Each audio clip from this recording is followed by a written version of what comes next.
4వ అధ్యాయము. లోబడుట యొక్క మహిమ.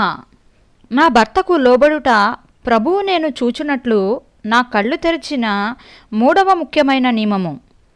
లోబడుట అనే మాటను వినటానికి ప్రజలు ఇష్టపడరు. ఎందుకంటే దాని అర్థము నీవు ఎల్లప్పుడూ నీ భర్త చెప్పిన దానికి తలొంచి అతడు చెప్పినట్టల్లా చేయడం అనుకుంటారు. కానీ దాని అర్థము అది కాదు. యేసు తన జీవితమంతా తండ్రికి చేసినది, తన తండ్రి చెప్పినదంతా చేసినదని నేను నమ్ముతాను. ఆయన పరిపూర్ణులు కాని యోసేపు మరియలకు 30 ఏళ్ల పాటు లోబడెను. ఆయన తండ్రి చెప్పినందుకే ఆయన అలా చేసెను. ఆయన తన తండ్రిని ఎంతో గొప్పగా ప్రేమించాడు కాబట్టి ఆయన తన తండ్రి చిత్తమునకు లోబడెను. మనము కూడా యేసు కలిగి ఉన్న వైఖరినే కలిగి ఉండాలి. ఫిలిప్పీ 2వ అధ్యాయం 5వ వచనం. ఫిలిప్పీ 2వ అధ్యాయం 5-11వ వచనంలో యేసు దేవునితో సమానముగా ఉండుట విడిచిపెట్టకూడని భాగ్యమని ఎంచలేదని మనము చదువుతాము. ఆయన దానిని ఇష్టపూర్వకంగా వదిలిపెట్టెను. ఆయన దేవుని స్థాయి నుండి ఒక్క మెట్టు మాత్రమే దిగి ఒక దేవదూతగా మారలేదు. ఆయన ఇంకా క్రిందకు దిగి ఒక నరునిగా మారెను. ఆ తరువాత ఇంకా క్రిందకు దిగి ఒక దాసునిగా మారెను.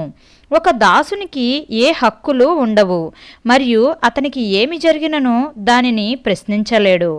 1వ శతాబ్దంలో దాసులకు ఆహారం పెట్టకుండా చంపివేసిన వారిని కాపాడుటకు ఏ చట్టమూ లేదు. ఆ తరువాత యేసు ఇంకా క్రిందకు దిగి ఒక నేరస్తుడిగా ఎంచబడి మన కొరకు సిలువపై చనిపోయెను.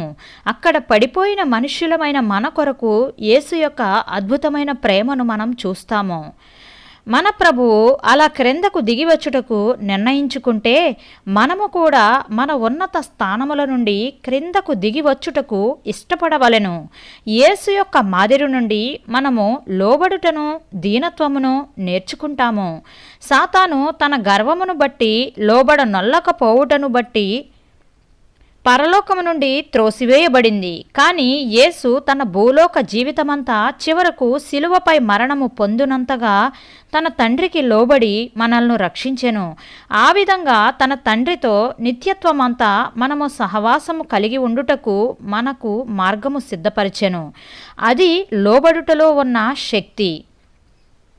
దీనత్వము, నెమ్మదితో కూడిన హృదయమును మరియు ఆత్మను కలిగిన ఒక భార్య తన రక్షణ లేని భర్తను కూడా మార్చివేయవచ్చునని మనము 1 పేతురు 3వ అధ్యాయం 1-4 వచనములలో చదువుతాము.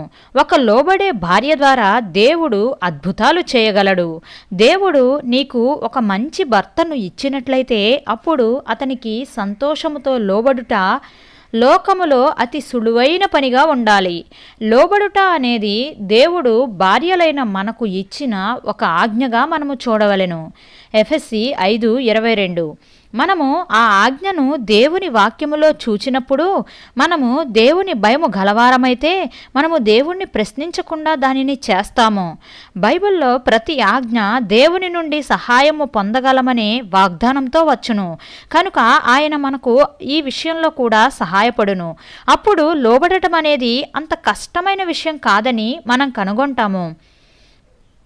కొంతమంది మన మీద జాలిపడి పాపం క్రైస్తవులైన మీరు మీ భర్తలకు లోబడాలన్నది ఎంత విచారకరమో, మీరు దాన్ని అసలు అలా చేయగలరు, మీరు నిలబడి మీ హక్కుల కోసం మీరు ఎందుకు అడగకూడదు అంటారు. కానీ వారు గ్రహించని విషయం ఏమిటంటే దేవునికి లోబడుట లోకములో అత్యంత సంతోషకరమైన విషయము. యేసు ఈ భూమి మీద జీవించిన విధంగా జీవించుట కంటే మనకు ఎక్కువ సంతోషమును ఏదీ ఇవ్వలేదు. ఆయన యందు నిలిచి ఉన్న వాడనని చెప్పుకొనువాడు ఆయన ఎలాగూ నడుచుకొనెనో అలాగే తానును నడుచుకొన బద్ధుడై ఉన్నాడు. 1 యోహాను 2వ అధ్యాయం 6వ వచనం. భార్యలుగా మనకు ఎంతటి అద్భుతమైన అవకాశముంది. యేసు తన జీవిత కాలమంతా చేసిన ఒక విషయమును మనం చేయవచ్చు. అది దేవుని చిత్తమునకు పూర్తిగా లోబడి ఉండే జీవితమును జీవించుట. మనము ఆయనను సంతోషపెట్టే జీవితమును జీవించుటకు చూచినప్పుడు ప్రభువు మనకు లోకము ఎన్నడూ ఇవ్వలేని సమాధానమును సంతోషమును ఇచ్చును. నాకు వివాహమై ఇప్పటికీ 46 ఏళ్లైంది. నేను వివాహిత జీవించగల అతి సంతోషమైన జీవితము దేవుని ఆజ్ఞలకు మరియు నా భర్తకు లోబడవలనన్న ఆజ్ఞకు సహితము లోబడి జీవించుటయేనని నేను యథార్థంగా చెప్పగలను. నాకున్న ఒకే ఒక చింత ఏమిటంటే కొన్నిసార్లు నేను లోబడవలసిన విధముగా లోబడలేదని. అటువంటి జీవితమును జీవించుటకు సహాయపడే పరిశుద్ధాత్మ శక్తిని బట్టి దేవునికి స్తోత్రము.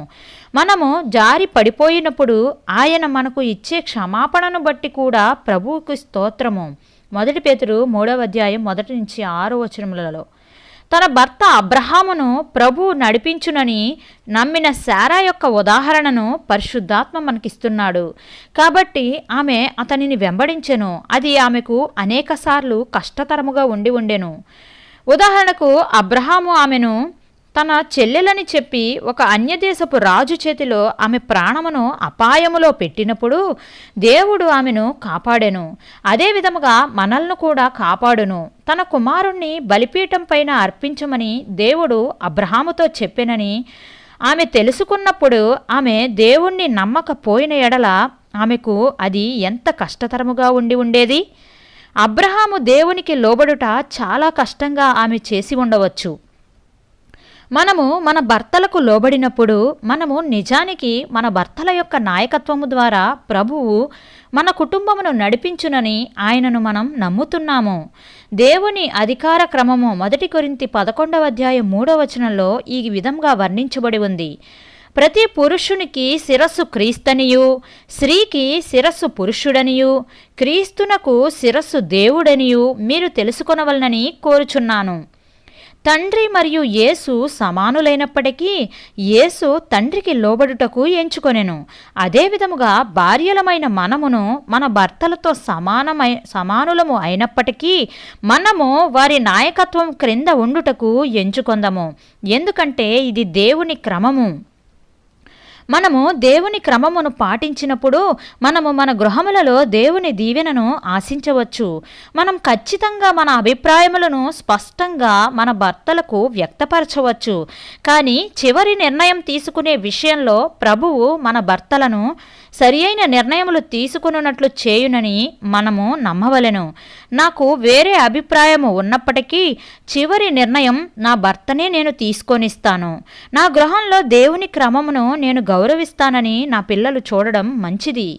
ఎఫెసీ 5వ అధ్యాయం 22-32 వచనములలో భార్యాభర్తలకు మధ్య ఉన్న సంబంధము క్రీస్తుకు సంఘమునకు మధ్య ఉన్న సంబంధం వంటిదని మనం చదువుతాము. ఇది అక్కడ ఒక గొప్ప మర్మమని పిలువబడింది. ఒక భార్య తన భర్తకు లోబడినప్పుడు ఆమె నిజానికి సంఘము క్రీస్తుకు లోబడియుండుట అనే సత్యమును లోకమునకు చూపిస్తున్నది. కనుక ఒక దైవభక్తి గల గృహము నిజానికి ఒక చిన్న సంఘము.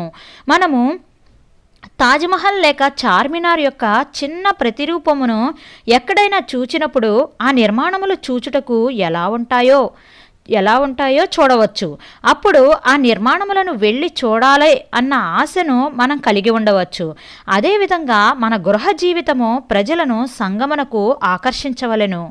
1 పేతురు 3వ అధ్యాయం 4వ వచనంలో భార్యలు సాధువైన మృదువైన గుణమును కలిగి ఉండవలెనని హెచ్చరింపబడుటను మనం చదువుతాము. ఎందుకంటే అది దేవుని దృష్టికి మిగులు విలువగలది. మరియు యేసు సాత్వికమును దీనత్వమును ఆయన యొద్ద నుండి నేర్చుకోమని మనతో చెప్పెను. మత్తయి సువార్త 11వ అధ్యాయం 28-29 వచనములు. సామెతలు 31వ అధ్యాయం 26వ వచనంలో ఒక దైవభక్తి గల స్త్రీ కృపగల ఉపదేశమును బోధించునని మనం చదువుతాము. భార్యలుగా మనము మన భర్తలతో గౌరవంగా మాట్లాడడం అలవాటు చేసుకోవాలి. మనము తప్పు చేసి ఎప్పుడైనా కఠినంగా మాట్లాడినప్పుడు లేక క్రీస్తును పోలి మాట్లాడనప్పుడు మనము క్షమాపణ అడగవలెను. అనేక మంది పిల్లలు అమర్యాదపూర్వకంగా మాట్లాడడం నేర్చుకునేది వారి తల్లుల నుండే.